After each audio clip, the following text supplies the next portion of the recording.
إن الحمد لله نحمده ونستعينه ونستغفره ونعوذ بالله من شرور أنفسنا ومن سيئات أعمالنا من يهده الله فلا مضل له ومن يضلله فلا هادي له ونشهد أن لا إله إلا الله وحده لا شريك له ونشهد أن محمدا عبده ورسوله أرسله بالحق بشيرا ونذيرا والصلاة والسلام على محمد وعلى آلہ وأصحابہ اجمعین ومن تبعهم بإحسان من الأئمة والهداة والصالحین إلى يوم القیامہ۔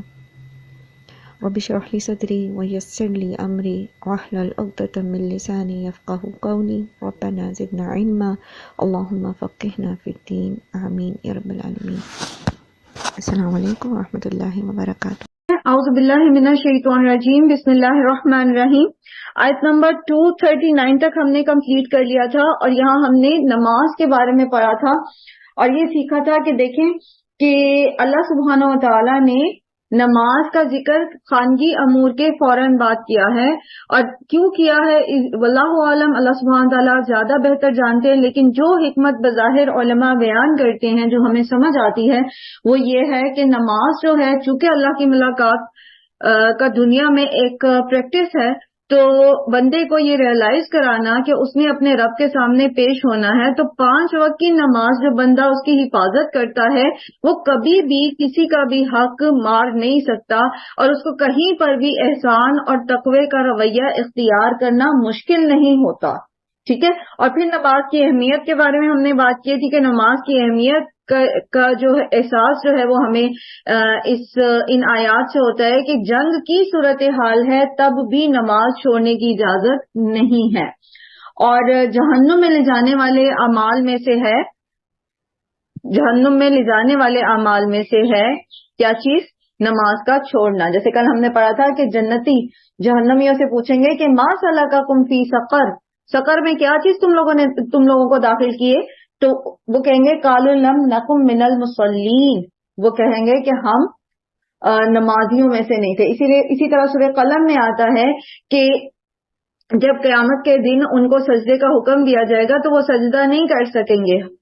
کیوں نہیں کر سکیں گے؟ کیونکہ دنیا میں جب وہ صحیح سالم تھے اور انہیں سجدے کی دعوت دی جاتی تھی، نماز کی دعوت دی جاتی تھی، نماز کی کال آتی تھی تو وہ سجدہ نہیں کرتے تھے۔ تو جو لوگ دنیا میں سجدہ نہیں کر سکیں گے وہ قیامت کے دن ان کی کمرے جو ہیں، ان کی جو بیکس ہیں وہ تختے کی مانند ہو جائیں گی اور وہ اللہ کے سامنے سجدہ نہیں کر سکیں گے۔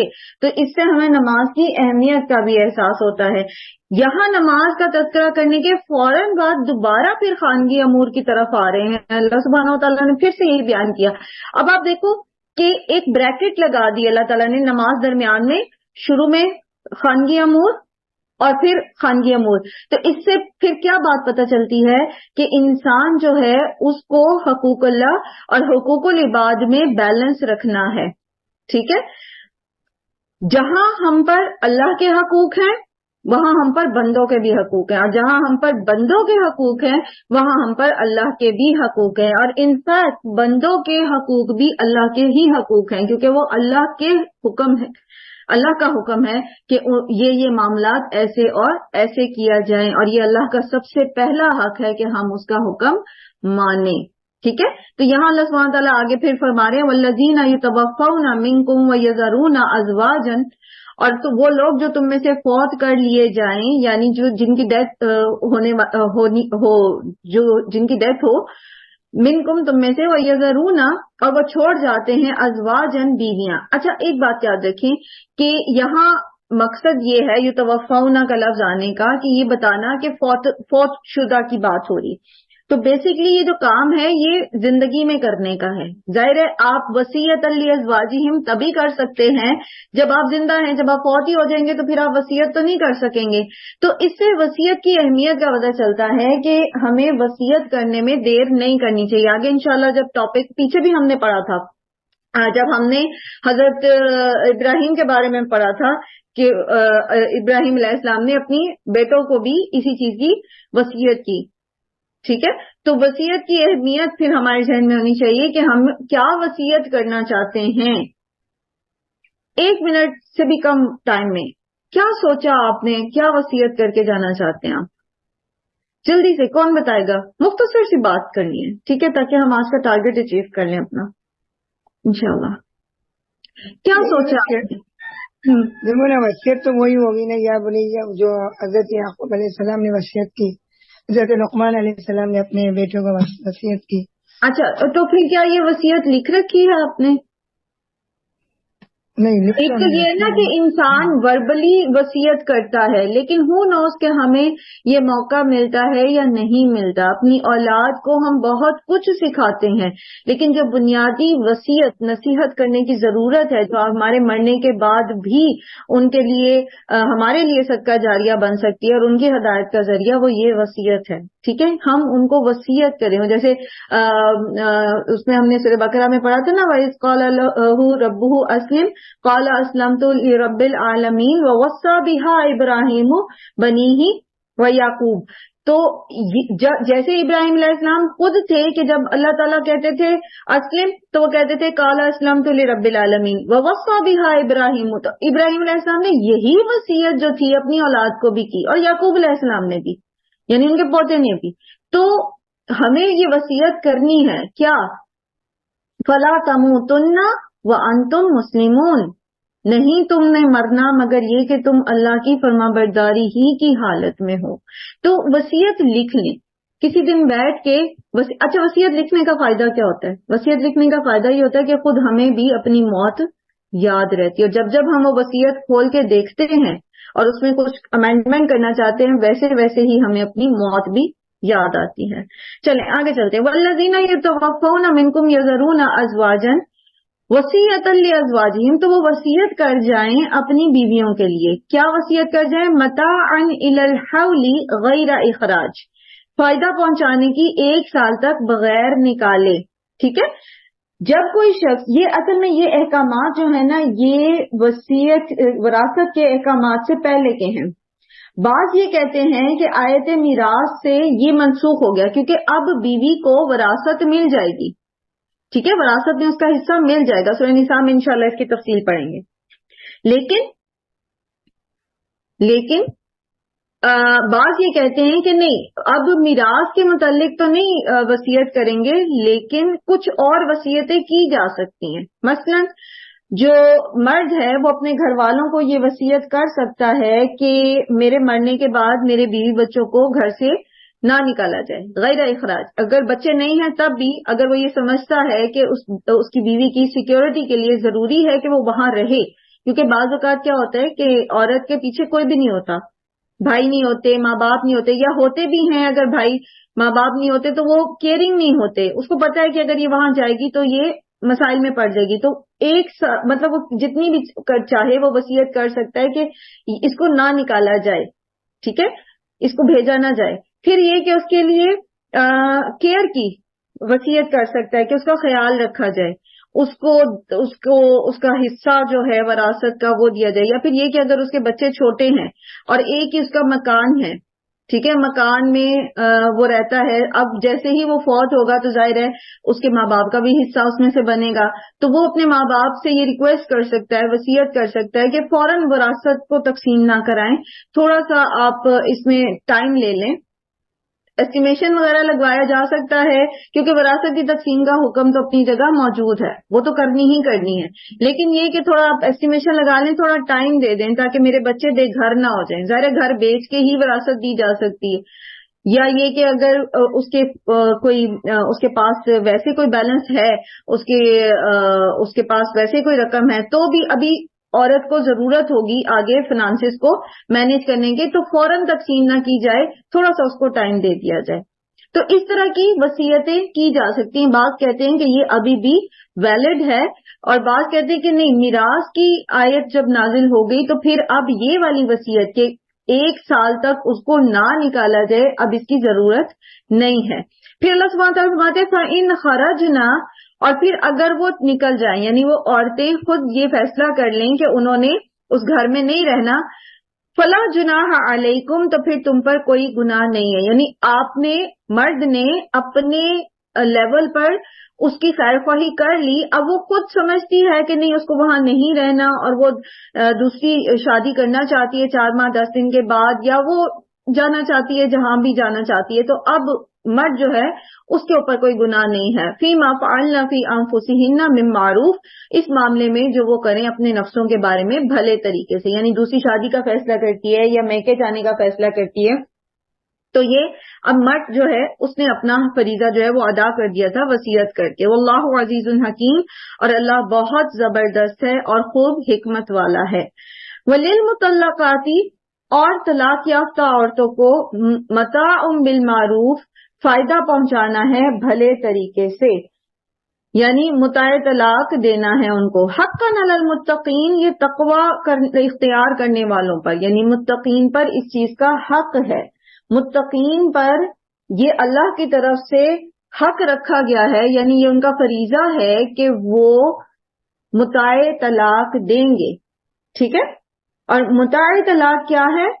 وہ مہر اور دیگر تحائف کے علاوہ ہیں، یعنی کمپنسیٹ کریں گے. ہو سکتا ہے بعض اوقات ایسا ہوتا ہے نا کہ مہر دیا ہوا تھا، خرچ کر لیا عورت نے، رقم تھی خرچ کر چکی، پھر یہ کہ کوئی خاص کوئی تحفے تحائف دیے ہی نہیں ہوئے شوہر نے، اس کو کچھ خاص ایسا ہے ہی نہیں جو آگے اس کے لیے مددگار ہو، تو اب طلاق دیتے وقت کیا ہے، اس کو فائدہ دے، کچھ اس کو کمپنسیٹ کرے، کچھ اس کو اس کے لیے جو ہے وہ مال دے اس کو، وٹ ایور. یہ ہم کل پڑھ چکے ہیں کہ متاع طلاق جو ہوتا ہے وہ بیسیکلی مرد کی وسعت پر ہوتا ہے. اچھا ایک بات یاد رکھیے، یہ صرف طلاق کے وقت دیا جائے گا، جب عورت گھر سے جا رہی ہے اس وقت دیا جائے گا. یہ ساری زندگی کی پابندی نہیں ہے مرد پہ کہ وہ اس کو سالانہ یا ماہانہ دے گا. نان نفقہ جو عورت کا ہوتا ہے وہ اس کی حمل میں ہوتا ہے، جب تک وہ اس مرد کے بچے کا حمل لیے ہوئے ہے تب تک دے گا مرد نان نفقہ، یا پھر یہ کہ وہ رضاعت کے مدت میں ہے، بچے کو دودھ پلا رہی ہے، تب مرد جو ہے وہ نان نفقہ دے گا. اس کے علاوہ پھر متعلقہ کو اور کوئی حق مرد کے اوپر نہیں ہوتا. یہ جو متاع طلاق کی بات ہو رہی ہے اس وقت دینا ہے جب وہ اس کو گھر سے بھیج رہا ہے. ٹھیک ہے، جیسے اللہ کے رسول صلی اللہ علیہ وآلہ وسلم نے فرمایا کہ اتقوا اللہ فی النساء، عورتوں کے معاملے میں اللہ کا تقوی اختیار کرو، یعنی اللہ سے ڈرو. تو آپ یہاں دیکھیں کہ اسلام میں حقوق دینے کے معاملے میں محض قانونی نہیں بلکہ ایک اخلاقی جو ہیں وہ حدود مقرر کی ہیں. قانونی حدود تو اپنی جگہ ہیں، لیکن اخلاقی حدود اللہ سبحانہ و تعالیٰ نے دی. احسان اور تقوی کے بغیر، یعنی جو قانونی حدود ہوتی ہیں وہ تو انفورس کرائی جا سکتی نا. جیسے آپ میں سے کسی نے سوال کیا تھا کہ عورت کیا کرے اگر مرد اس کو کمپنسیٹ نہیں کر رہا، بچوں کا خرچہ نہیں دے رہا، تو عورت کیا کرے؟ اب قانون موجود ہے، شریعت میں یہ قانون موجود ہے کہ عورت بچوں کے لیے، یا اگر وہ دودھ پلا رہی ہے یا اگر وہ حاملہ ہے تو وہ کلیم کر سکتی ہے، عدالت میں جا کے نان نفقہ کو ڈیمانڈ کر سکتی ہے.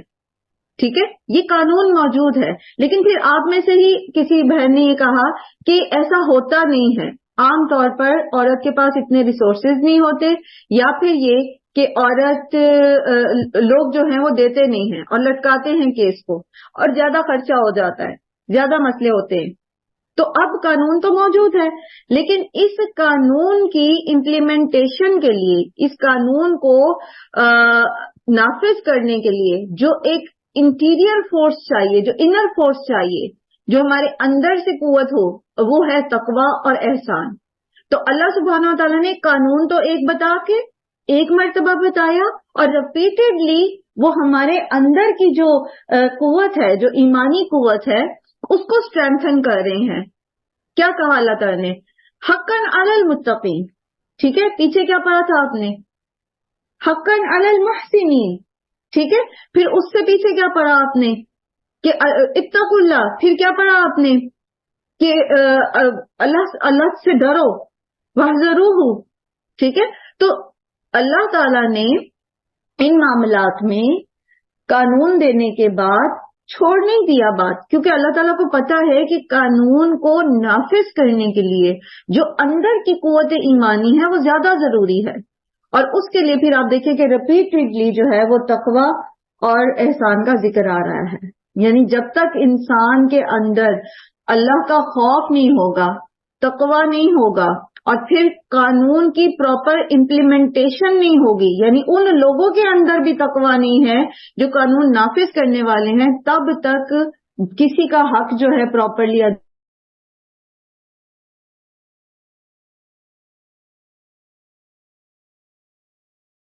بھنگی قوانین ہیں، یعنی گھریلو لیول پر ہیں، چاہے وہ معاشرے کے اندر ہیں، چاہے وہ آپ کی کوئی بھی لیجسلیشن ہے، کوئی بھی آپ کی آئین کی شکیں ہیں، قوانین ہیں، ان کو نافذ کرنے کے لیے سب سے زیادہ ضروری ایمانی قوت ہے، اللہ کا ڈر ہے، اللہ کا خوف، اللہ کا تقویٰ ہے۔ جب تک ہمارے اندر اللہ کا تقویٰ نہیں ہوتا، ہم کام کو بہتر طریقے سے نہیں کر پاتے۔ ایک چیز۔ دوسری چیز یہ کہ آپ یہاں پر تھوڑی دیر رکیں اور دیکھیں، اور ان لوگوں کے بیانات، ان عورتوں کے جو سو کالڈ فیمنزم کے ساتھ ہماری بچیوں کے دماغوں کو خراب کر رہے ہیں کہ اسلام میں عورتوں کو حقوق نہیں ہے اور عورتوں کو جو ہے وہ سپریس کیا گیا ہے اور عورتوں کو جو ہے وہ مرد کو برتری دی گئی ہے اور عورت کو کی تحقیر کی گئی ہے۔ آپ یہ دیکھیں مسلسل کس کے حقوق کا ڈیفینس ہو رہا ہے؟ اگر اللہ تعالیٰ نے عورت کو فطرتاً کمزور پیدا کیا ہے اور اگر اللہ تعالیٰ نے مرد کو فطرتاً مضبوط پیدا کیا ہے تو یہاں پر اللہ تعالیٰ ساری ذمہ داریاں بھی تو مرد کے سر پہ ڈال رہے ہیں نا۔ عورت کو تو صرف مل رہا ہے، عورت کو تو صرف حقوق دیے جا رہے ہیں۔ جب طلاق ہوتی ہے تو نقصان مرد کا بھی ہوتا ہے، گھر اس کا بھی ٹوٹتا ہے، لیکن عورت سے نہیں کہا جا رہا کہ مرد کو کچھ دو، بلکہ مرد سے کہا جا رہا ہے کہ اب تم اس کو گھر سے بھیج رہے ہو تو کیا کرو، سرحوہن بالمعروف، اور کیا وللمطلقات متاع بالمعروف۔ اچھا مر بھی رہے ہو نا تم تو بھی پیچھے اپنی بیویوں کا خیال رکھو، مرتے ہوئے بھی مرنے سے پہلے وصیت کر جاؤ اپنے پچھلوں کو کہ میری بیوی کا خیال رکھا جائے، پورا 1 سال اس کو آپ گھر سے نہ نکالو، وراثت کی تقسیم کو تھوڑا سا ڈیلے کر دو، ذرا میری بیوی کو مینٹلی اور اس کو فائنانشلی تھوڑا سٹیبل ہو لینے دو۔ اور اس کے علاوہ مرد بیوی سے بھی کچھ وعدے لے سکتا ہے، یعنی بیوی کو بھی وہ تھوڑا سا باؤنڈ کر سکتا ہے کہ نہیں تم یہاں رک جانا، تم دیکھ لینا، تم مطلب اپنے آپ کو سٹیبل کر کے پھر یہاں سے نکلنا۔ ہاں وہ یہ وعدہ نہیں لے سکتا کہ وہ دوسری شادی نہ کرے، مرد یا عورت، عورت مرد سے اور مرد عورت سے یہ وعدہ نہیں لے سکتا کہ اس کے مرنے کے بعد وہ دوسری شادی نہ کرے، ٹھیک ہے، کیونکہ اللہ تعالیٰ نے جو حق دیے ہیں وہ اللہ تعالیٰ نے دیے ہیں، اس میں وہ ان کو پابند نہیں کیا جا سکتا، یہ غیر شرعی چیز ہو جائے گی، ٹھیک ہے، اس وعدے سے وہ خود بخود آزاد ہو جائے گی۔ لیکن کچھ چیزیں جیسے بزنس کے کو سنبھالنے کے بارے میں یا اور چیزوں کے بارے میں وہ اپنی بیوی کو بھی کچھ وصیتیں کر سکتا ہے۔ تو سبحان اللہ، آپ دیکھیں کہ اللہ سبحانہ و تعالیٰ نے کس طرح عورتوں کے حقوق کی حفاظت کی۔ اگر اللہ نے خود اس کو فزیکلی کمزور پیدا کیا ہے تو اللہ نے خود اس کے حقوق کی حفاظت بھی کی ہے۔ اب مسئلہ کہاں ہے؟ اصل مسئلہ ہے ہمارے اپنے اندر، اور وہ کیا ہے؟ سب سے پہلی چیز یہ کہ جہالت، ہمیں پتہ ہی نہیں ہے، نہ مردوں کو اپنی ذمہ داریوں کا پتہ ہے، نہ عورتوں کو اپنے حقوق کا پتہ ہے۔ ذمہ داریوں کا بھی پتہ ہونا چاہیے، اور عموماً ہمارے ہاں جو ایک طریقہ ہے پچھلے کچھ مطلب زمانوں میں جو رہا ہے بچیوں کے، وہ یہ رہا ہے کہ صرف انہیں ڈوز بتائے جاتے ہیں، انہیں یہ نہیں بتایا جاتا کہ تمہارے رائٹس کیا ہیں۔ تو عورت کو اپنے حقوق کا نہیں پتا، مرد کو اپنی حدود کا نہیں پتا، اور جو ہم نے دین بنا لیا ہے وہ بیسکلی کلچر تھا، بیسکلی وہ کلچر تھا، وہ دین نہیں تھا، چاہے وہ پردے کے نام پہ تھا۔ اب آپ دیکھیں بہت سارے ایسے اقوام یا ایسے قبائل یا ایسے وہ موجود ہیں جس میں پردے کے نام پر عورتوں کو اس قدر محروم کر دیا گیا کہ ان کے اوپر تعلیم کے دروازے بھی بند کر دیے، یعنی عورت تعلیم بھی حاصل نہیں کر سکتی، عورت اسکول نہیں جا سکتی، عورت کالج یونیورسٹی نہیں جا سکتی۔ تو یہ بھی غلط ہے، کیونکہ ہم جانتے ہیں کہ صحابیات نے، حضرت عائشہ، حضرت ام سلمہ اور دیگر صحابیات، ان سب نے تعلیم حاصل کی، ان سب نے تعلیم دی بھی آگے، ٹھیک ہے۔ تو پردے کا مطلب یہ نہیں ہے، پردہ اللہ تعالیٰ نے حدود بتا دی، سورہ احزاب میں بھی سورہ نور میں بھی واضح حدود بتا دی، اور پردہ صرف عورت کا نہیں ہے، مرد کے لیے بھی ہے۔ اور مرد کے لیے پردہ کیا ہے کہ وہ غض بصر کر کے رکھے، وہ نظریں جھکا کے رکھے. تو اصل مسئلہ ہمارا جہالت ہے، ہمیں پتہ نہیں ہے. اور پھر یہ کہ جہاں ہمیں پتہ ہے وہاں پھر ہم اپنی خواہش نفس کی پیروی میں چلے جاتے ہیں، اور وہ معاملات جو ہماری خواہش نفس پہ گراں گزرتے ہیں، ہماری کلچرل جو ہماری ٹریڈیشنز ہیں ان سے وہ ٹکراتے ہیں، ہم قرآن کے ان احکامات کو چھپا جاتے ہیں، ہم کتمان حق کرتے ہیں، ہم ایسے بن جاتے ہیں کہ انہم لا یعلمون، جیسے انہیں پتہ ہی نہیں ہے جی کہ یہ دین میں حکم موجود ہے. کتنے لوگ ہوں گے اس وقت کلاس میں، ماشاءاللہ اللہ مبارک فینا، اللہ تعالیٰ اور بھی لوگوں کو ہمارے ساتھ یہاں شامل کرے. 46 لوگ ہیں. آپ میں سے بہت سارے لوگوں نے طلاق کی خبریں بھی سنی ہوں گی. اللہ رحم کرے کسی کے خاندان میں بھی یہ ہوا ہوگا، کسی کا پرسنل ایکسپیرینس بھی ہوگا. کتنے لوگوں نے یہ احکامات جو ہم نے پڑھے وہ ایکسپیرینس کیے ہیں؟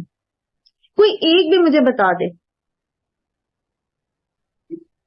جتنے احکامات یہاں ہم نے پڑھے ہیں طلاق سے ریلیٹڈ، وہ بتا دیں کہ کتنے لوگوں نے ان کو کہیں دیکھا ہے یا کہیں ایکسپیرینس کیا ہے. جی نعیمہ.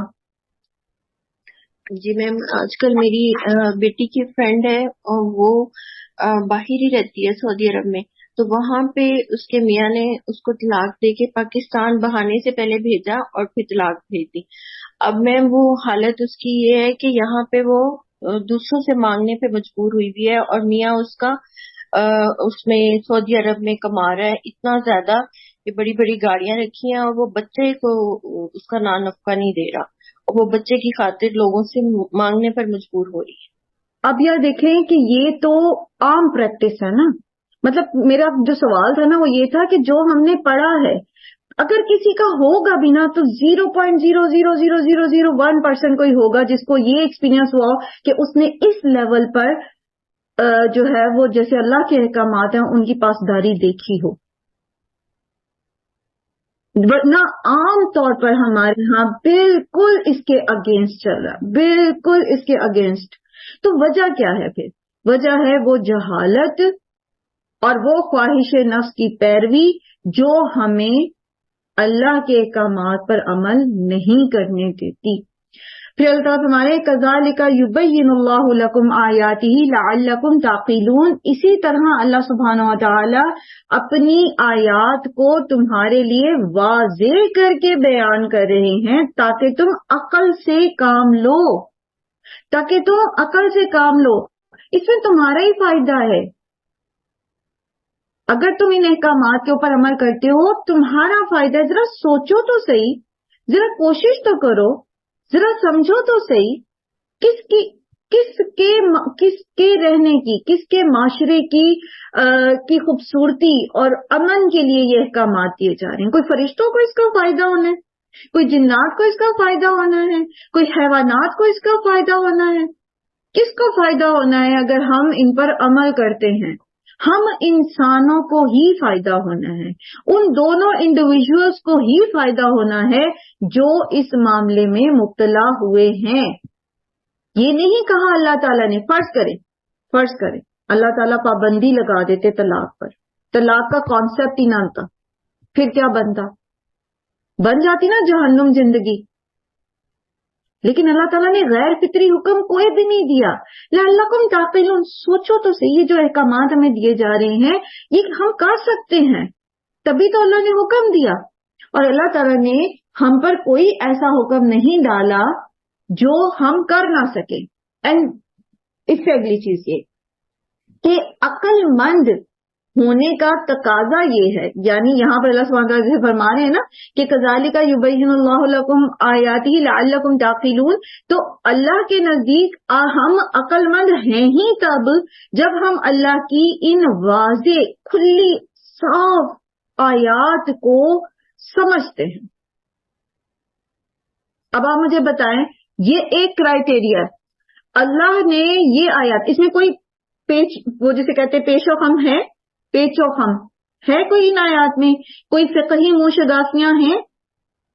کوئی اور اس کے اندر کوئی مشکل الفاظ ہیں؟ آسان سے احکامات واضح ہیں. اور اگر ہم ان کو سمجھتے نہیں ہیں اور یہ ہمیں معلوم نہیں ہے تو آپ نے پی ایچ ڈی کیے، آپ نے پوسٹ ڈاک لگے ہوئے ہیں، آپ یو ایس اے میں یا یو کے میں یا پاکستان میں یا دنیا کے کسی کونے میں آپ کسی ہائیسٹ پوسٹ پر کسی 22 گریڈ پہ لگے ہوئے ہیں، اللہ کے نزدیک آپ عقل مند نہیں ہیں. اللہ کے نزدیک عقل کا کرائیٹیریا یہ نہیں ہے. کیا سمجھتے ہیں ہم اپنے آپ کو؟ اور پھر اللہ کی آیات کو چیلنج کرتے ہیں، اور پھر کیا پروپیگنڈا کرتے ہیں، اور کن کے پروپیگنڈے میں آتے ہیں ہم، جو ہمیں یہ بتاتے کہ اسلام میں عورت کی تحقیر کی گئی ہے. اسلام میں عورت کو تو جی برقع پہنا دیتے ہیں اور مرد 4 شادیاں کرتے ہیں، اور عورت کو تو اسلام نے حق ہی نہیں دیا. پتہ ہے آپ کو کہ ان احکامات کی بیس کیا ہے، ان کی لمٹس کیا ہے، ان کو اپلائی کیسے کیا جاتا ہے؟ کچھ نہیں پتا. صرف جو فورن پروپیگنڈا پر این جی اوز پلنے والی ہیں، چلنے والی ہیں، ان کے پروپیگنڈے میں آ جاتی ہے ہماری ساری یوتھ. اچھی خاصی سمجھدار لڑکیاں جن کی پرورش بھی اس نہج پہ کی گئی ہے، جن کو بتایا بھی جاتا ہے کہ دین کیا ہے، ان کے دماغ خراب کر دیے ان لوگوں نے. انہیں یہ بتایا جاتا ہے کہ آپ کو گھر کے اندر رکھا ہے تو شاید آپ پہ کوئی ظلم ہو گیا ہے. یہ نہیں بتایا جا رہا، یہ نہیں سمجھایا جا رہا کہ آپ کو پروٹیکٹ کیا جا رہا ہے، آپ کی حفاظت کی جا رہی ہے. ہاں یہ بہت ہائی لائٹ چیزیں ہو جاتی ہیں کہ جی مرد کو 4 شادیوں کی اجازت دے دی گئی ہے اور مرد کا ایک درجہ زیادہ کر دیا گیا ہے اور عورت کی آدھی گواہی ہے. آگے پڑھیں گے یہ موضوع آئے گا، کہاں کہاں عورت کی آدھی گواہی ہے اور کہاں ایک عورت کی گواہی پہ کام چل جاتا ہے. پتہ ہی نہیں ہے ہمیں، پتہ کچھ بھی نہیں ہے، بس ہم چلے ہیں ان کے پیچھے. وہ کیا اس کو بولتے ہیں، بھیڑ چال. کذالک یبین اللہ لکم آیاتہ لعلکم تعقلون.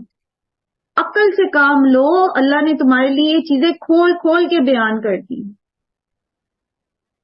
یہ تو ہیومن برین ہے نا، یہ اس سے کام لیں گے.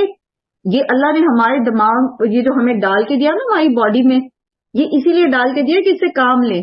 اس سے ہم لوگوں کو نقصان پہنچانے کے حربے تو بہت جو ہے وہ نکال لیتے ہیں. جیسے بھی یہ بتا رہی ہیں کہ جی وہاں سے پہلے بہانے سے پہلے پاکستان بھیج دیا اور پھر پیچھے سے ڈیورس دے دی. اس نے کیا متعلق طلاق دینی تھی جس نے پہلے ہی سازش تیار کر رکھی ہوگی کہ میں ایسے اس کو بھیج دوں اور پھر میں اس کو ڈیورس دے دوں. تو غلط استعمال تو ہم اس دماغ کا بہت زیادہ کرتے. تو یہ اللہ نے پوچھنا ہے ہم سے، تمہیں میں نے کسی گدھے گھوڑے کے قالب میں نہیں بھیجا تھا، تمہیں میں نے انسان کے قالب میں بھیجا تھا. اور یہ تمہارے دماغ جو تمہیں دیا تھا، جو ہیومن برین جو ڈفرینشیٹ کرتا ہے باقی چوپایوں سے اور باقی جانوروں سے، تم نے اس سے کیا کام لیا تھا، تم نے اس سے کیا سیکھا تھا، اور پھر جو سیکھا تھا اس پہ کتنا عمل کیا تھا. اور یاد رکھیے کہ اس دماغ کے صحیح استعمال کے لیے اللہ کا خوف اور اللہ کی کتاب کا علم سب سے زیادہ ضروری ہے. جب انسان کے اندر اللہ کا خوف نہیں ہوتا، جب انسان کے پاس اللہ کے خوف کے ساتھ کتاب کا علم نہیں ہوتا، تو آپ دیکھتے ہیں کہ وہی انسان جب شر پہ اترتا ہے، برائی پہ اترتا ہے، تو شیطان کو بھی شرما دیتا ہے. ایسے گھنونے جرم کرتا ہے، ایسی اذیتیں اور تکلیف دہ حربے آزماتا ہے وہ دوسروں کے اوپر ظلم کرنے کے، کہ شیطان بھی سائڈ پہ کھڑا ہو کے دیکھتا ہوگا کہ میں واہ کیا ابن آدم کس رستے پہ لگا ہے، میں نے تو صرف راہ دکھائی تھی، یہ تو کہیں آگے نکل گیا. تو یہ جو مشینری ہمارے اندر پڑی ہے نا، جس کو برین کہتے ہیں، ہیومن برین، تو اس کو پراپرلی استعمال کرنے کے لیے اپنے اندر تقوی پیدا کرنا، اللہ کی کتاب کا فرسٹ ہینڈ نالج لینا، اس کو اپنے اوپر اپلائی کرنا. صرف تفسیریں پڑھ لینے سے وہ صرف علم کا ایک حصہ حاصل ہوتا ہے. ہدایت رشد تک رہتا ہے انسان، پتہ لگ جاتا ہے اس کو، لیکن جب تک اس علم کے اوپر عمل نہیں ہوتا، اللہ کے پاس وہ علم رجسٹرڈ نہیں ہوتا، وہ صرف ایک نقلی علم رہتا ہے، وہ کاپی پیسٹ کر لیا بس ہم نے. تو یہ تمام، اس سے آگے چونکہ موضوع بدل رہا ہے، تو یہاں پر آپ دیکھیں کہ کس طرح خوبصورتی سے جو ہے وہ گھریلو اور معاشرتی زندگی کو ڈسکرائب کر دیا گیا اور اس کو خوبصورت بنانے کے طریقے بتا دیے. اگر میں اس کو سم اپ کروں تو میں اس کو اس طرح سے کر سکتی ہوں کہ سب سے پہلے یہ کہ ہمارے اندر اللہ کی شکر گزاری ہونی چاہیے. اور شکر گزاری کا مطلب کیا ہے؟ مرد اور عورت دونوں میں. ٹھیک ہے. اور شکر گزاری کیا ہے؟ تھوڑے پہ راضی ہو جانا. جیسے نبی صلی اللہ علیہ وسلم کے ایک فرمان کے مطابق نبی صلی اللہ علیہ وسلم نے فرمایا کہ بیوی کو یا دوسرے کو بیوی کو طلاق نہ دو. ایک مفہوم ہے بیسیکلی، پوری اب ایگزیکٹلی میرے ذہن میں وہ آیت نہیں ہے، لیکن ہو سکتا ہے کہ اس کی ایک چیز، قرآن کی آیت کا بھی یہ ایک مفہوم ہے سورہ نساء میں. ایک بات تو ہمیں اچھی نہیں لگتی لیکن کوئی اور بات اس کے اندر اچھی ہو. مرد کو بھی اللہ تعالیٰ نے تھوڑے پہ راضی ہونے کا حکم دیا ہے. ایک ہی وقت میں آپ دنیا کی حسین ترین عورت، دنیا کی پڑھی لکھی ترین عورت، دنیا کی سب سے سلیقہ مند عورت اور سب سے زیادہ وفاشار عورت اور سب چیزیں اس کے اندر ڈھونڈیں گے تو وہ نہیں ملے گی. ایسا فلی پیکج کم ہی ہوتا ہے تو اگلے قدر بھی نہیں کرتے اس کی. اسی طرح تھوڑے پہ راضی ہونا. ٹھیک ہے. اور اسی طرح عورت بھی گھر بسانے کے لیے تھوڑے پہ راضی ہو جائے. یہ ہے شکر گزاری. ہر خوبی ہر انسان کے اندر نہیں ہوتی، ہو ہی نہیں سکتی، یہ نیچرلی پاسبل نہیں ہے. اور اگر سب کچھ ہوگا تو ذہنی ہم آہنگی نہیں ہوگی. تو تھوڑے پہ راضی ہو جائے. پھر یہ کہ اور اس کا مطلب کیا تھوڑے پہ راضی ہونا؟ یعنی شکر گزار ہونا. پھر یہ کہ مرد اور عورت دونوں میں اللہ کا خوف ہونا چاہیے، تقوی ہونا چاہیے. تقوی جب تک مرد اور عورت دونوں کے اندر نہیں ہوگا، کبھی بھی دونوں فریقین جو ہیں وہ ایک دوسرے کے حقوق ادا نہیں کر پائیں گے، جیسا کہ اللہ سبحانہ تعالیٰ نے بتایا ہے. پھر یہ کہ احسان کا رویہ، لینے والے نہ رہیں ہر وقت، مجھے یہ مل جائے، میرے لیے یہ ہو. چونکہ ہم سب یہاں فیمیل ہیں تو ہمیشہ لینے کی طرف رجحان نہ رکھیں. میرا شوہر میری تعریف کرے، میرے سسرال والے میرے لیے یہ کریں، یہ ہو جائے، یہ کریں، مجھے یہ مل جائے، مجھے یہ مل جائے، میرا گھر، میرے بچے، میرا شوہر، میرا جہیز کا سامان، میرا یہ، میرا وہ. تو لینے کے بجائے اللہ تعالیٰ ہمیں دینے والا بناتے ہیں. اور کس کے لیے دینے والا بناتے ہیں؟ اللہ کی رضا کے لیے. تو ان ریٹرن لوگوں سے نہیں مانگنا، شوہر سے یا سسرال والوں سے یا اولاد سے نہیں مانگنا، بلکہ ریٹرن جو ہے وہ اللہ سے مانگنا ہے. اور جس کو اللہ دے اس سے کون چھین سکتا ہے؟ آپ کا شوہر، آپ کا گھر، آپ کے بچے، آپ کے سامان، آپ کا مال اسباب، ہر چیز آپ کی ہی رہے گی. کوئی اس کو نہیں لے جا سکے گا. اگر اللہ سبحانہ و تعالیٰ کی طرف سے کوئی آزمائش نہیں ہے، اللہ تعالیٰ آپ کو دینا چاہتے ہیں تو آپ سے کوئی نہیں چھین سکتا. اور وہ سورہ آل عمران کی آیت کا وہ حصہ ہمیشہ میں کوٹ کیا کرتی ہوں نا کہ وَأَنْتُمُ الْأَعْلَوْنَ إِن كُنتُم مُؤْمِنِينَ وَلَا تَهِنُوا وَلَا تَحْزَنُوا. ٹھیک ہے. نہ تم غم کرو نہ تم کمزور پڑو. وَأَنْتُمُ الْأَعْلَوْنَ إِن كُنتُم مُؤْمِنِينَ. تم ہی جیتو گے، تمہارا ہی رتبہ بلند ہوگا، بس تم مومن بن جاؤ. اور مومن کون ہوتا ہے؟ جو اللہ کی باتیں مانتا ہے. اسی طرح مرد بھی لینے والا نہ رہے ہر وقت. میرے لیے یہ ہو، میرے لیے وہ ہو، بیوی میرے لیے یہ کرے، بچے میرے لیے یہ کریں، سسرال والے میرے لیے یہ کریں. نہیں، دینے والے بنے. تو جب فریقین دینے والے بنیں گے تو آٹومیٹکلی دونوں طرف کے حقوق اور فرائض احسن طریقے سے پورے ہوں گے. پھر یہ کہ صبر اور استقامت سے چلتے رہیں. صبر، استقامت، اور خاص طور پر شوہر اور بیوی کے معاملے میں جب آپس میں کوئی کھٹ پٹ ہوتی ہے، کوئی مسئلہ ہوتا ہے تو صبر سے کام لے خدا کے لیے. نہ مرد جا کے اپنے دوستوں میں، اپنی ماں کے سامنے، اپنی بہنوں کے سامنے ان باتوں کو رکھے اور اس کا شور شرابہ کرے، اور نہ ہی عورت یہ کام کرے. جو آپ کے بیچ میں مسئلہ پیدا ہوا ہے اس کو خود ریزالو کرنے کی کوشش کرے، وہ آسانی سے ہو جاتا ہے. جب آپ معاملہ دوسروں کے بیچ میں جا کے رکھتے ہیں تو 100 زبانیں، 100 مشورے اور 100 قسم کے اور فساد پیدا ہوتے ہیں. تو صبر کے ساتھ. اکثر ایسا ہوتا ہے کہ صبح ناشتے کے ٹائم پر اگر کوئی بات ہوئی ہے اور نہ مرد نے اس کو ذکر کیا نہ عورت نے کسی کو ذکر کیا، تو شام تک وہ بات خود بخود اپنا اثر ختم ہو چکا ہوتا اس بات کا اور زندگی نارمل روٹین پہ آ جاتی. لیکن اگر ناشتے کے ٹائم پر ایک بات ہوئی ہے اور سارا دن اس کی گردان ہوتی رہی ہے اور کبھی اس سے بات اور کبھی اس سے بات اور کبھی اس سے ناراضگی، کبھی اس پہ غصہ، تو اب کیا ہوگا؟ وہ ملٹی پلائی ہو چکی ہوگی وہ بات. اس میں ماضی کی باتیں بھی ریکال ہو چکی ہوں گی اور اس میں آگے کی بھی کچھ چیزیں پلس مائنس ہو چکی ہوں گی، تو وہ بات کا بتنگڑ بن چکا ہوگا اور رات کو شام کو وہ ایک نیا محاذ کھل چکا ہوگا. اور یہ وشیس سرکل جو ہے یہ پھر چلتا ہی رہتا ہے، کیونکہ ہیومن برین جو ہوتا ہے نا اس میں سے وہ چیزوں کو سٹور کر لیتا ہے. تو وہ ہر بار جب کوئی ایسا معاملہ آتا ہے تو شیطان اس میں سے وہ پچھلے بھی نکال کے پھر اس کو کنیکٹ کر دیتا ہے، وہ سارا سلسلہ دوبارہ چلنا شروع ہوتا ہے. تو صبر پیشنس، ان رشتوں کو چلانے میں پیشنس بہت ضروری. پھر یہ کہ استقامت، ٹھیک ہے، ایک عہد کے ساتھ اس رشتے میں بندھا جائے. مرد اور عورت دونوں اس عہد کے ساتھ ایجاب و قبول کریں کہ ہم نے گھر بسانے ہیں، ہم نے یہ یونٹ چلانے ہیں.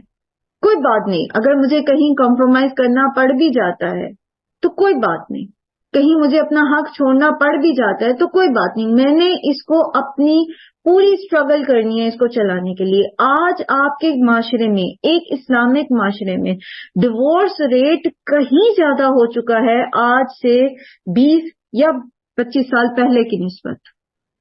جو بچے آج سے 25 سال پہلے پیدا ہوئے ہیں وہ اتنے امپیشنٹ ہیں اور اتنے زیادہ وہ فورن کلچر سے متاثر ہیں کہ ان کے اندر صبر نام کی اور شکر گزاری نام کی چیز بھی نہیں پائی جاتی. اور معذرت کے ساتھ مجھے لگتا ہے کہ ان بچوں کے پیرنٹس ہم ہیں. ہمارے پیرنٹس نے جس طرح ہماری پرورش کی اور یہ چیزیں ہماری گٹی میں ڈالی، ہم نے اپنے بچوں کی شاید اس طرح نہیں ڈالی. نہ لڑکوں میں پیشنس ہے نہ لڑکیوں میں پیشنس ہے.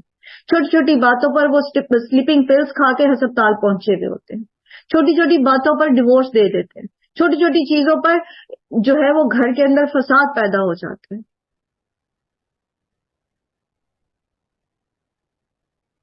تو اسی لیے آپ دیکھیں کہ یہ کہا جاتا ہے، حدیث ہے کہ جس گھر میں سورہ بقرہ پڑھی جاتی ہے وہاں شیاطین نہیں آتے. اب جس گھر میں جہاں تک ابھی آپ نے سورہ بقرہ کا جو حصہ پڑھا ہے، جس گھر میں اس حد تک لوگ ایک دوسرے کا احترام کرنے والے ہوں گے، لوگ ایک دوسرے کے حقوق و فرائض کا خیال کرنے والے ہوں گے، لوگ قربانی دینے والے ہوں گے، لوگ ایک دوسرے کے لیے ہمبل ہوں گے، وہاں شیطان کو کہاں سے رکھنا ملے گا؟ وہ کہاں سے داخل ہو سکے گا؟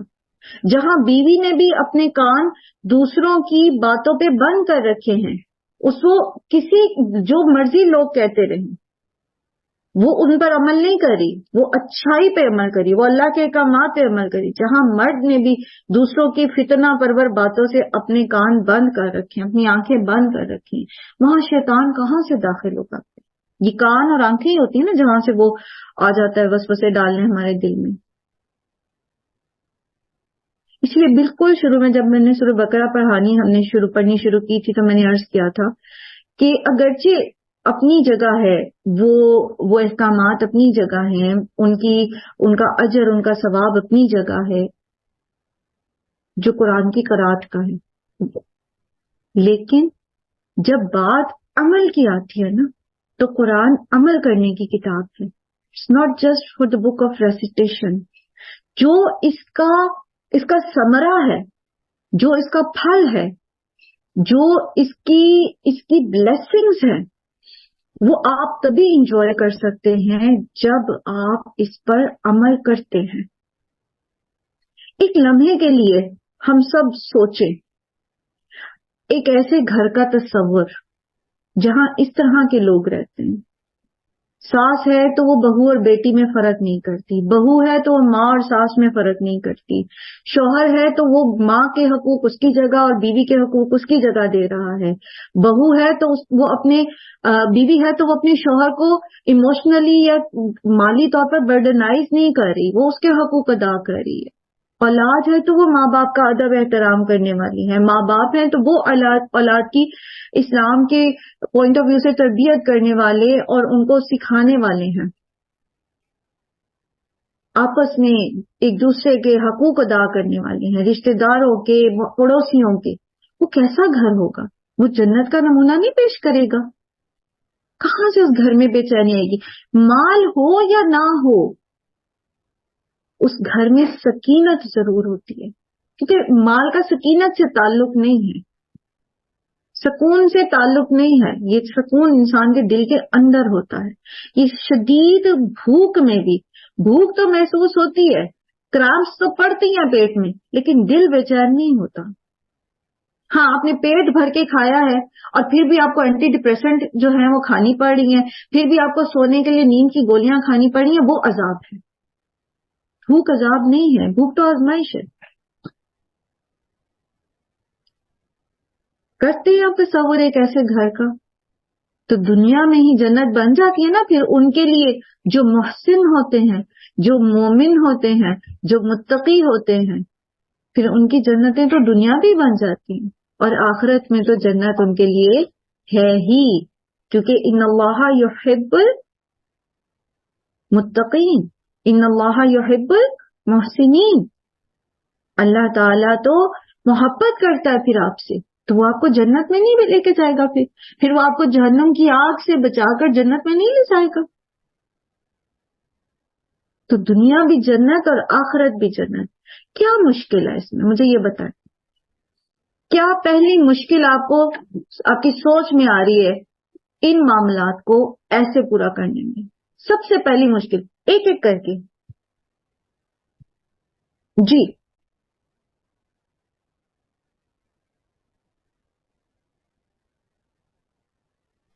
اتنی خاموشی.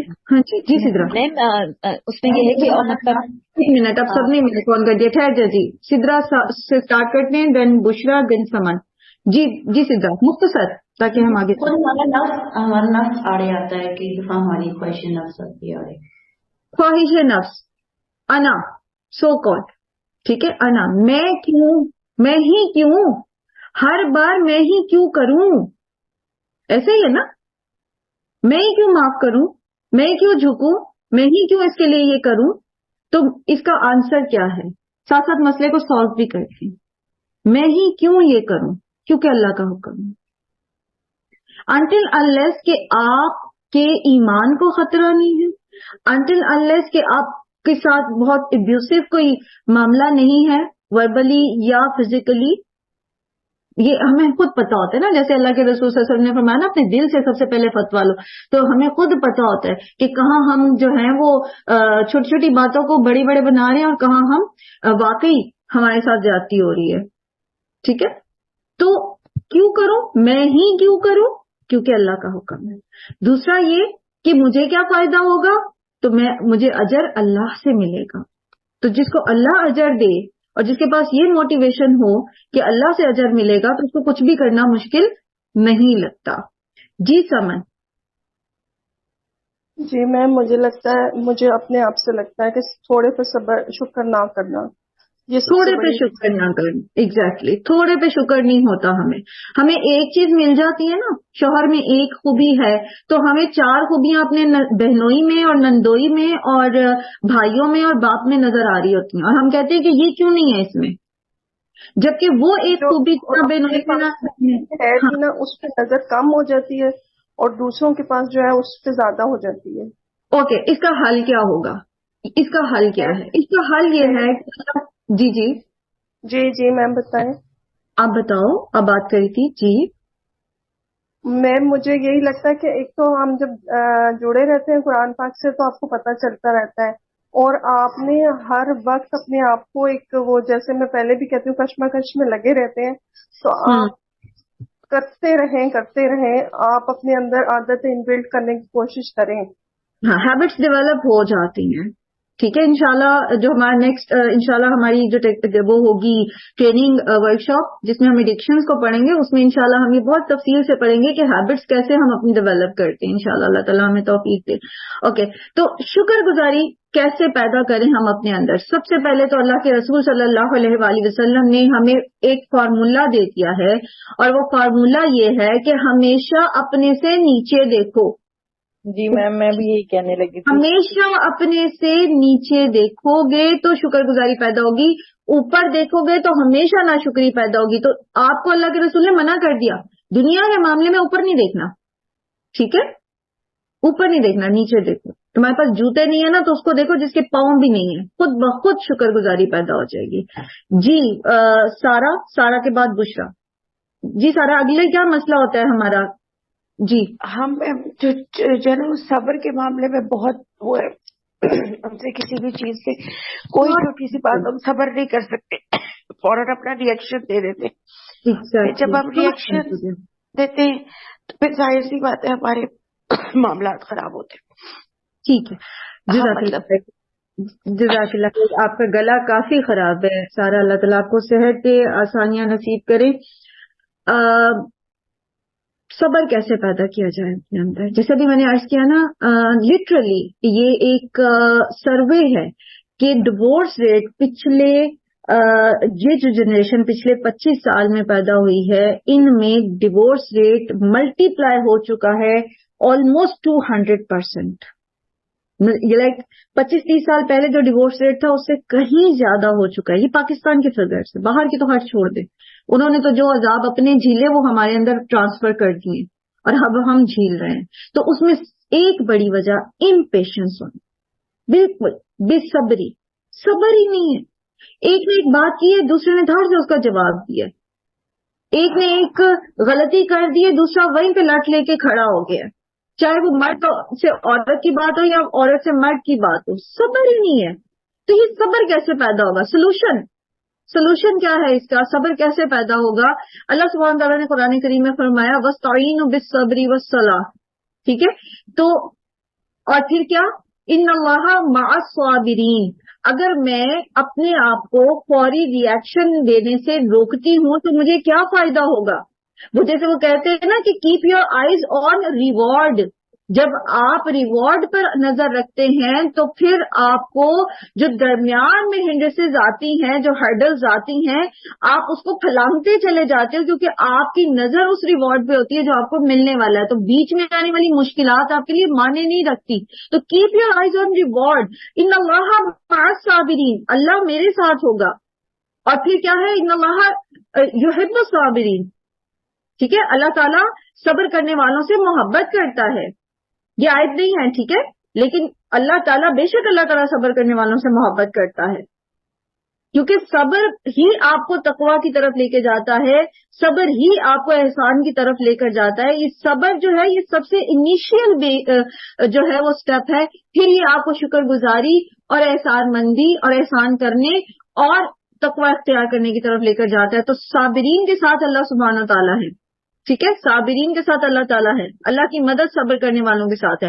تو یہ میرا ریوارڈ ہے، تو پھر میں اپنے آپ کو صبر کرنے پر مائل کر سکوں گی. جی آسیہ. میم میرا ایک یہ خیال ہے کہ بھی یہ ان مسائل کو جو اتنے زیادہ آج کل ہمارے بڑھے ہوئے ہیں، ان میں ہمیں جو علم ہے نا قرآن کے بارے میں، وہ صحیح علم نہیں ہے، آدھا بجدہ علم ہے، اور لوگ خود نہیں سیکھتے. وہ جو کسی نے بتا دیا بس اسی کو صحیح سمجھتے ہیں. اگر خود قرآن پاک کو صحیح طرح سے سمجھا جائے، پڑھا جائے، تو بجائے اس کے کسی دوسرے سے سیکھا ہوا جو خود وہ سمجھ کے ایسے پڑھے تو اس کی سمجھ آتی ہے کہ اصل بات کیا ہے، اور پھر ہی پتہ لگتا ہے قصور کس کا ہے. نہیں تو ایسے تو جو اپنی بات بتا رہا ہوتا ہے وہ اپنے آپ کو سچا ظاہر کر رہا ہوتا ہے، دوسرے کو غلط بتا رہا ہوتا ہے. ایگزیکٹلی. اچھا، اب اس کا حل کیا ہے؟ جہالت کو دور کرنے کا حل کیا ہے؟ جہالت کو دور کرنے کا حل یہ ہے کہ ہم باقاعدہ قرآن پڑھیں. باقاعدہ سیکھیں. ٹھیک ہے آپ موٹیویشنل لیکچر سن لیتے ہیں آف اینڈ آن, ٹھیک ہے آپ اسکالرس کی ویڈیوز دیکھ لیتے ہیں, ان کے لیکچر سن لیتے ہیں کبھی کبھی, لیکن جب تک آپ پراپرلی تھورلی قرآن کو الفاتحہ سے لے کے الناس تک اس طرح پڑھتے نہیں ہیں, تب تک آپ کا کتھارسس نہیں ہوتا, تب تک آپ کو موٹیویشن نہیں ملتی, اور تب تک آپ کو مسلسل موٹیویشن نہیں ملتی. قرآن کریم کے 30 پارے جب آپ پڑھتے ہیں, یہ 23 سال کا تربیہ کورس ہے بیسیکلی قرآن جو ہے. ہم سمجھتے ہیں کہ بس ایک موٹیویشنل لیکچر سن کے یا ایک کوئی کسی اسکالر کا لیکچر سن کے یا رینڈملی یہاں وہاں سے ہم نے سن لی چیزیں تو ہم نے دین کا علم حاصل کر لیا. 23 سال کا ٹریننگ کورس ہے یہ. 23 سال کے عرصے میں قرآن نازل ہوا تھا تربیت کرنے کے لیے. تو اگر ہماری زندگیوں میں یہ 23 سال پر محیط ہے تو ہم, اور ساتھ میں پھر ہم اس کو اسی طرح سے لے رہے جیسے صحابہ کرام نے لیا تھا, تو پھر ہم اس طرح کی جو ہے وہ مورل ویلیوز بھی شو کر سکیں گے. ٹھیک ہے, تو تھورلی اس کو پڑھنا ضروری ہے. سبحان اللہ, اس وقت ہماری کلاس میں 50 پارٹیسپینٹس ہیں میرے سمیت, رائٹ. اٹ مینس کہ آپ لوگوں نے کوشش کر کے, چونکہ ریلیونٹ ٹاپک تھا تو لوگوں کو بلایا ہے, تبھی لوگ آئے ہیں نا, تبھی 50 تک فگر گیا ہے. تو اس کا مطلب کیا ہے کہ پھر ہم اپنا یہ فرض سمجھیں کہ ہم نے دوسروں کو بلانا ہے, ہم نے دوسروں کو اس میں شامل کرنا ہے, رائٹ. اور ہم نے اس میسج کو, قرآن کے میسج کو سب تک پہنچانا ہے تاکہ ہر انڈیویجول کی زندگی جو ہے وہ دنیا میں بھی جنت بن سکے, دنیا میں بھی وہ سکون سے زندگی گزار سکے اور آخرت کی بھی جنت کما سکیں. جزاکم اللہ خیرن کثیرہ. جی بشرا نے شروع میں آن کیا تھا مائک, تب میں نے ان سے کہا تھا کہ وہ پھر اب کہیں آگے پیچھے ہو گئی ہیں. بشرا اگر آپ ہیں. نہیں, مجھے میں صرف یہ کہنا چاہ رہی تھی کہ مجھے مطلب آپ نے کہا تھا مشکل کیا لگتا ہے, تو وہ یہ کہ دیکھیں نا آپ خود تو یہ آپ نے جیسے کہا تھا کہ مطلب مرد اور عورت دونوں کریں, تو ہم خود تو کر لیں لیکن آپ اپنے ہسبینڈ سے کیسے کروائیں کہ وہ مطلب یہ ساری باتوں کو فالو کریں, کیونکہ ان کے اندر وہ اتنی ڈومینیٹنگ اور وہ بات ہوتی ہے کہ وہ تو پہلی بات ہے وہ بات سنتے ہی نہیں بیٹھ کے صحیح طرح, ان کو مطلب ایک وہ ہوتا ہے, تو کسی اور سے وہ سب چیزیں کروانا بہت مشکل ہے, کیونکہ ان کو تو میرا نہیں خیال کہ یہ سب چیزوں کا پتہ زیادہ ہوتا ہے کہ یہ وجہ ہے ایکچولی گھر کے خوشگوار ماحول کے لیے, تو ان کو یہ چیزیں پتہ نہیں ہوتی. تو ہم خود کر لیں گے لیکن ان سے کیسے کروائیں, یہ مسئلہ ہے کہ ان کو کیسے یہ سب کچھ وہ کیا جائے, کیونکہ یہ مشکل ہے کسی اور سے کروانا. اوکے, اچھا یہ جو پوائنٹ ہے نا, یہ اس کو ہم دوسری سائڈ سے دیکھتے ہیں. ٹھیک ہے, اس کو کیسے ریزالو کیسے کرنا ہے اس کو اس طرف دیکھتے ہیں. اور وہ یہ ہے کہ سب سے پہلے تو یہ کہ ہم اپنے ہسبینڈ کی تربیت کے مکلف نہیں ہیں. ٹھیک ہے, الحمدللہ میں اس کا بہت شکر کرتی ہوں کہ اللہ تعالیٰ نے ہم سے ہمارے ہسبینڈ کے کام کے بارے میں نہیں پوچھنا کہ وہ کیا کرتا ہے باہر جا کے اور وہ کیا مطلب اس کا ایمان کیا, اس کے اخلاق. ہاں ہسبینڈ سے ضرور پوچھیں گے اللہ تعالیٰ کہ تمہاری بیوی کا اخلاق کیسا تھا, تم نے اس کو درست کرنے کی کوشش کی, یا اس کے ایمان یا اس کے علم, اس کی تربیت کے لیے, اس کے علم کے لیے. آپ کے ہسبینڈ آپ کو روک نہیں سکتے قرآن پڑھنے سے, میں آپ کو بتاؤں. یہ تو اللہ تعالیٰ نے ہم سے پوچھنا ہے کہ تم نے اپنی بیوی کی تعلیم و تربیت کا انتظام کیا تھا. جی چلے, تو ہم مکلف نہیں ہیں اولا سب سے پہلے. دوسرا یہ کہ جب ہم سیکھتے ہیں نا, تو ابھی جیسے میں نے پہلے عرض کیا نا کہ دینے والے بنیں. جب آپ دینے والے بنیں گے نا تو میجورٹی مرد بھی جو ہوتے ہیں نا وہ بہت اچھے ہوتے ہیں, اللہ یہ کہ جس کے اندر اللہ نے خیر نہ رکھی, تو وہ خود بخود آپ کی اچھائی, آپ کا صبر, آپ کی شکر گزاری دیکھ کر وہ پوچھیں گے ضرور, وہ آپ سے متاثر ضرور ہوں گے اور وہ قرآن کی طرف آئیں گے. وہ آپ کا جو بیہیویئر چینج ہوگا لازماً وہ نوٹ کیا جائے گا, وہ پتہ لگے گا کہ اچھا یہ وہی بیوی ہیں جو پہلے مجھ سے تنخواہ کے معاملے میں بہت مین میک نکالتی تھیں, یا بہت فرمائشیں کرتی تھیں, یا گلے شکوے بہت کرتی تھیں, یا میری اماں کی شکایتیں کرتی تھیں, یا وٹ ایور بہت سارا کچھ. جب ہمارے اخلاق میں تبدیلی آئے گی تو ڈیفینیٹلی وہ نوٹ ہوگی, اور ڈیفینیٹلی ہاں اٹ ول ٹیک ٹائم. اور یاد رکھیے اوور دا نائٹ چینج تو ہماری اپنے اندر بھی نہیں آتی نا, تو اس بندے کے اندر کیسے آ سکتی ہے جو قرآن ابھی پڑھ ہی نہیں رہا. رائٹ.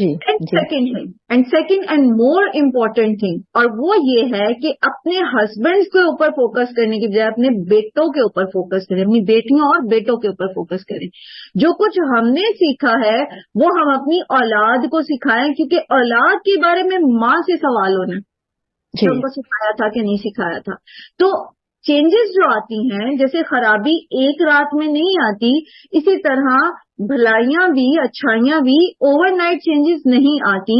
تو اگر آپ نے بڑی مشکل زندگی گزاری ہے، آپ کے کوئی ڈومیسٹک ایشوز ایسے رہے ہیں، تو آپ اپنی اولاد کی اس نہج پہ تربیت کریں کہ اگلے جو مثال کے طور پر آپ کے 4 بچے فرض کریں، تو وہ اگلے جو 4 یونٹ بننے ہیں نا، وہ قرآن کے نمونے پہ بنیں. تو آپ کا 1 یونٹ آگے 4 یونٹ بنا رہا ہے جو درست نہج پر لے کر چلے گا معاملات کو.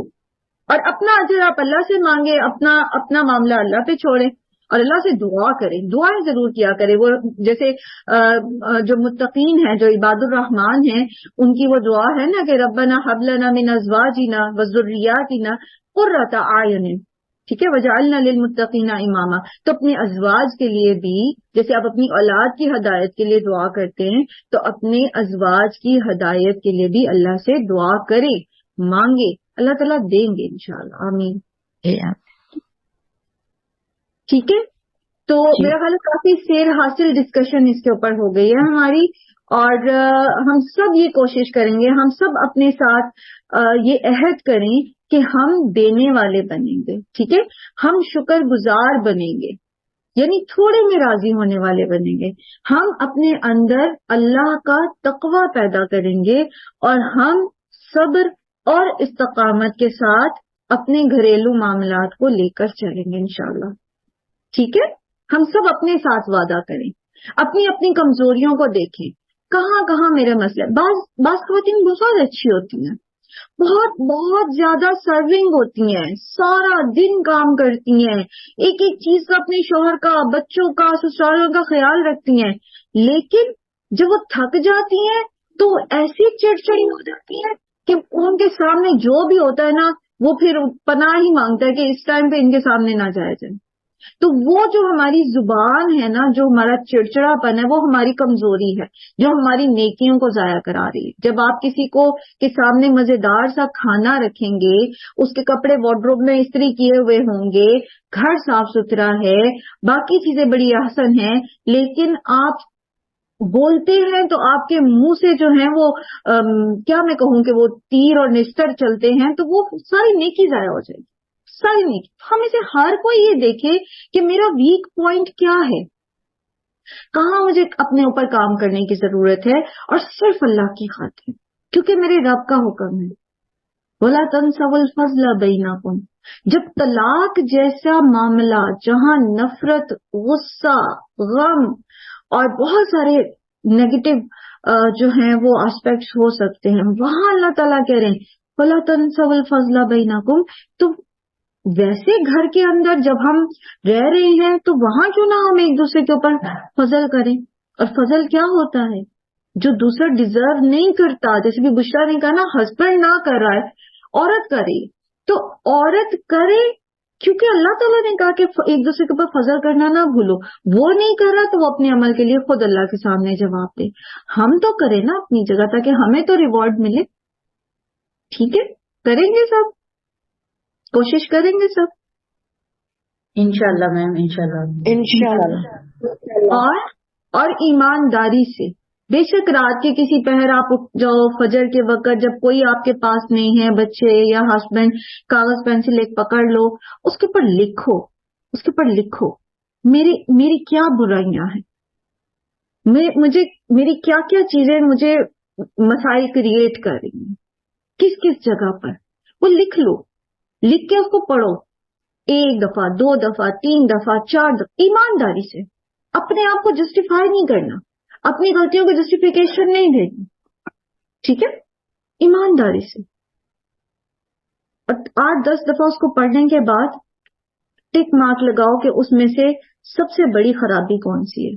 اکثر ایسا ہوتا ہے کہ ایک خرابی باقی خرابیوں کی وجہ بن رہی ہوتی ہے. ٹھیک ہے، تو اس کو ہائی لائٹ کر لو یہ خرابی ہے میری، اس پر میں نے سب سے پہلے کام کرنا ہے. اور اس کے بعد اس لسٹ کو اٹھاؤ اور جا کے جو ناشتہ بنانا ہے، چائے بنانی نا، اس کے وہ چولہے پہ رکھ کے جلا دو. رائٹ؟ اب جو کام ہم نے کرنا تھا نا، وہ ہمارا اپنا پروسیس جو تھا وہ ہمارا تھا. ہمیں کسی کے آگے نہیں کھولنی اپنی برائیاں، ہمیں کسی کے سامنے کتھارسس کرنے کا ضرورت نہیں ہے، ہمیں کسی کے آگے ایڈمٹ کرنے کی ضرورت نہیں ہے. ادھر مطلب اپنی فرینڈز، اماں یا ہسبینڈ یا بچے، کسی کے سامنے نہیں، بس آپ کا اور اللہ کا معاملہ. کیونکہ اللہ کی خاطر ہم نے اپنے اندر تبدیلی لانی ہے نا. اور پھر اللہ سے دعائیں کریں، اور پھر فزیکلی میئرز لیں، جو بھی میئرز ہیں. جیسے ایک دفعہ ہم نے پہلے کہا تھا کہ زبان کو قابو کرنے کے لیے فزیکلی کیا ایک میئر کریں کہ جب بھی جھوٹ بولنا ہے یا جو کوئی اور برائی ہے، غیبت، تو فوراً اپنی زبان کو دانتوں تلے دبا لیں. جب ہم اپنی زبان کے 3 حصے دانتوں تلے دبا لیں گے